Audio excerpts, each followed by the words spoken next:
20,000 Leagues Under the Sea by Jules Verne.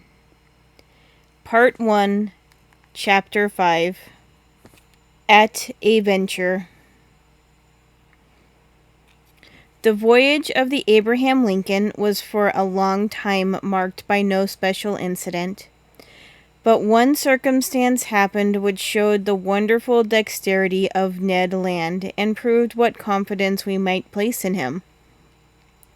The 30th of June, the frigate spoke some American whalers from whom we learned that they knew nothing about the narwhal.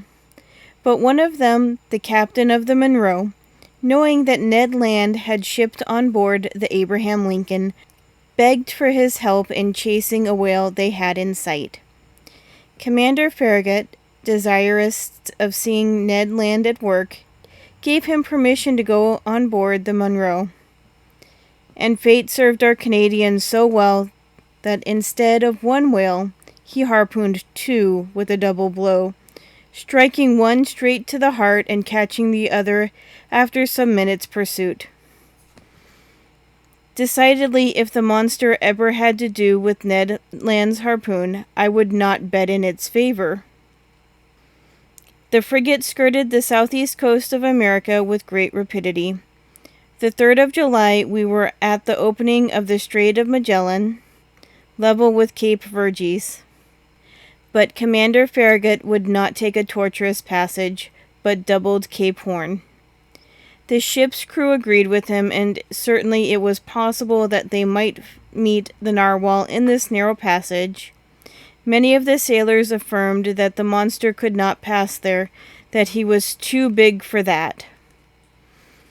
The 6th of July, about 3 o'clock in the afternoon, the Abraham Lincoln, at 15 miles to the south, doubled the solitary island, this lost rock at the extremity of the American continent, to which some Dutch sailors gave the name of their native town, Cape Horn.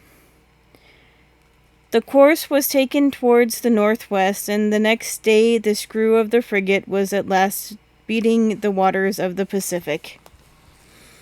"Keep your eyes open," called out the sailors, and they were opened widely, both eyes and glasses, a little dazzled, it is true, by the prospect of $2,000, had not an instant's repose.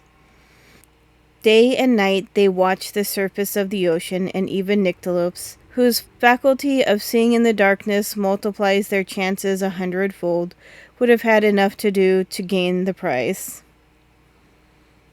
I myself, for whom money had no charms, was not the least attentive on board, giving but a few minutes to my meals, but a few hours to sleep, indifferent to either rain or sunshine. I did not leave the poop of the vessel, now leaning on the netting of the forecastle, now on the taffrail. I devoured with eagerness the soft foam which whitened the sea as far as the eye could reach. And how often have I shared the emotion of the majority of the crew when some capricious whale raises its back, and how often have I shared the emotion of the majority of the crew when some capricious whale raised its black back above the waves. The poop of the vessel was crowded in a moment. The cabins poured forth a torrent of sailors and officers, each with heaving breast and troubled eye, watching the course of the cetacean. I looked and looked till I was nearly blind, whilst Conseil, always phlegmatic, kept repeating in a calm voice, "If, sir, you would not squint so much, you would see better." But vain excitement. The Abraham Lincoln checked its speed and made for the animal signaled. A simple whale or common cachalot, which soon disappeared amidst a storm of execration. But the weather was good, the voyage was being accomplished under the most favorable auspices. It was then the bad season in Australia, the July of that zone corresponding to our January in Europe.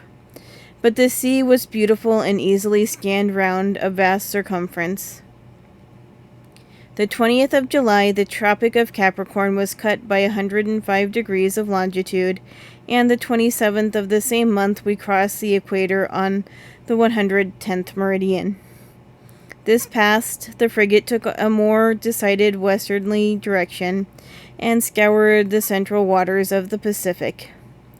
Commander Farragut thought, and with reason, that it was better to remain in deep water and keep clear of the continents or islands, which the beast itself seemed to shun. Perhaps because there was not enough water for him, suggested the greater part of the crew.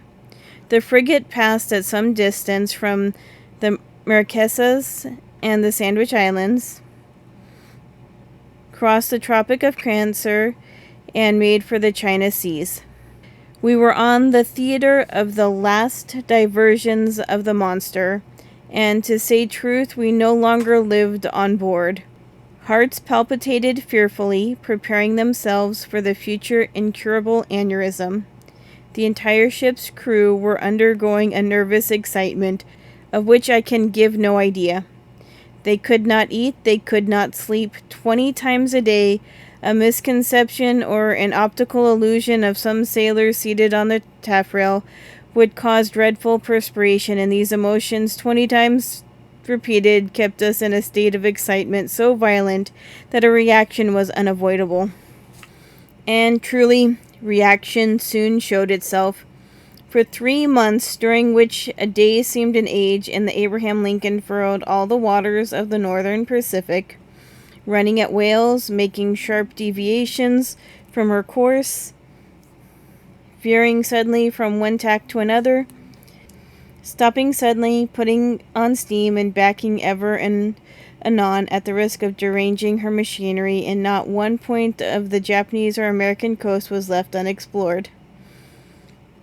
The warmest partisans of the enterprise now became its most ardent detractors. Reaction mounted from the crew to the captain himself, and certainly, had it not been for the resolute determination on the part of Captain Farragut, the frigate would have headed due southward. This useless search could not last much longer. The Abraham Lincoln had nothing to reproach herself with. She had done her best to succeed. Never had an American ship's crew shown more zeal or patience. Its failure could not be placed to their charge. There remained nothing but to return. This was represented to the commander. The sailors could not hide their discontent, and the surface suffered. I will not say there was a mutiny on board, but after a reasonable period of obstinacy, Captain Farragut, as Columbus did, asked for 3 days' patience. If in 3 days the monster did not appear, the man at the helm should give 3 turns of the wheel, and the Abraham Lincoln would make for the European seas. This promise was made on the 2nd of November. It had the effect of rallying the ship's crew. The ocean was watched with renewed attention. Each one wished for a last glance in which to sum up his remembrance. Glasses were used with feverish activity. It was a grand defiance given to the giant narwhal, and he could scarcely fail to answer the summons and appear.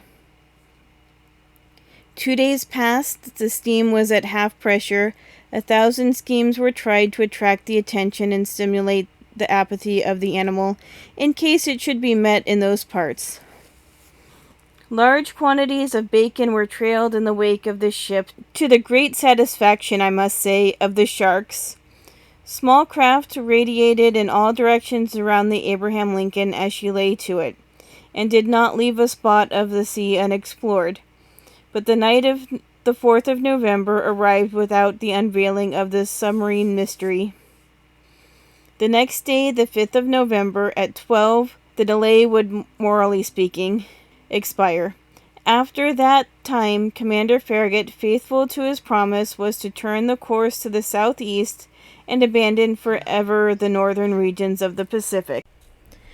The frigate was then in 31 degrees 15 feet north latitude and 136 degrees 42 east longitude.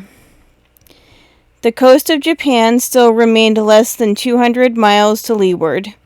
Night was approaching. They had just struck 8 bells. Large clouds veiled the face of the moon. Then, in its first quarter, The sea undulated peaceably under the stern of the vessel. At that moment I was leaning forward on the starboard netting. Conseil, standing near me, was looking straight before him. The crew perched in the ratlines examined the horizon, which contracted and darkened by degrees. Officers with their night glasses scoured the growing darkness. Sometimes the ocean sparkled under the rays of the moon, which darted between two clouds, then all trace of light was lost in the darkness. In looking at Conseil, I could see he was undergoing a little of the general influence. At least I thought so. Perhaps for the first time, his nerves vibrated to a sentiment of curiosity.